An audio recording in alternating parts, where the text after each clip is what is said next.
हमेशा साथ में सम्मान की तरह रहने वाला भाई की तरफ से प्यार, भगवान से प्रार्थना शुभकामना करने की हमेशा ऐसे जीवन में नीचे खुशहाली देते रहे। और ऐसा कहा दिया कि तनो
बहुत सौभाग्य की बात बाकी हमारे बीच में कुमार रमेश एंगल म्यूजिक के मालिक जमुना कंपनी से गा के हम आज यहाँ तक पहुंचे। लेकिन हमारे मैसेज सुनने हम चाहते को जोरदार ताली भैया इन्हीं की कंपनी का एंगल म्यूजिक और यहीं के हम जमुना कंपनी से गा के हम आज यहाँ तक पहुंचनी चूसर का सैयारा के लेना सानिया जाना के चलते 3 दिन जेलो भई रहते हैं के बेल करो पिया ड्राइवर हो धागा धागा करता करे मैंने सारा कुछ वही से भई रहे हमारा कि टूट गई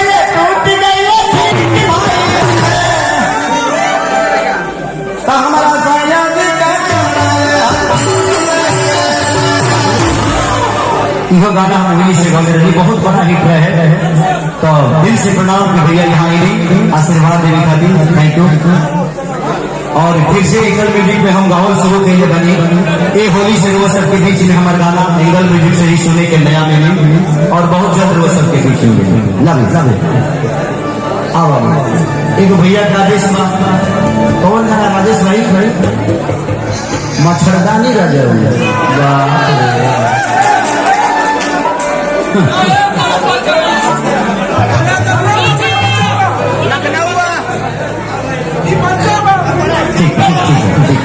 अभी एक मेरे गाना का रिलीज हुआ है कि अभी तक के इतिहास के सबसे बड़ा 3 घंटा में 1 मिलियन आप लोगों ने कराया था अहिरान के समान।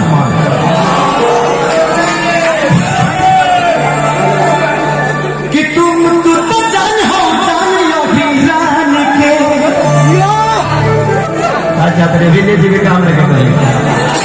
चलो नहीं सोचो ठीक है भैया दादे से की मच्छरदानी रह जाऊ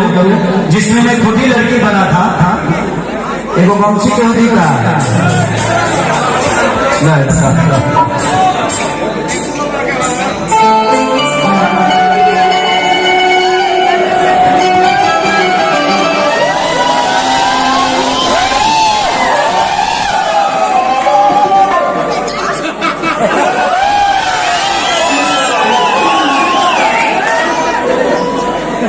जहाँ जैसा कहा पैसा ना करे तो मौत है। हाँ जी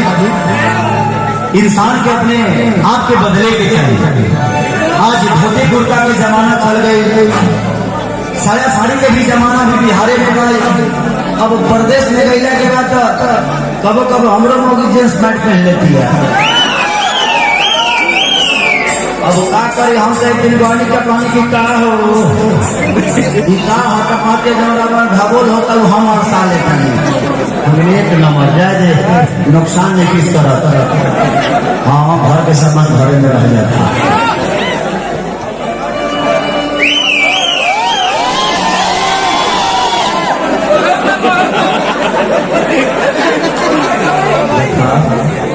आप मत मार तू जौन हो तौन हम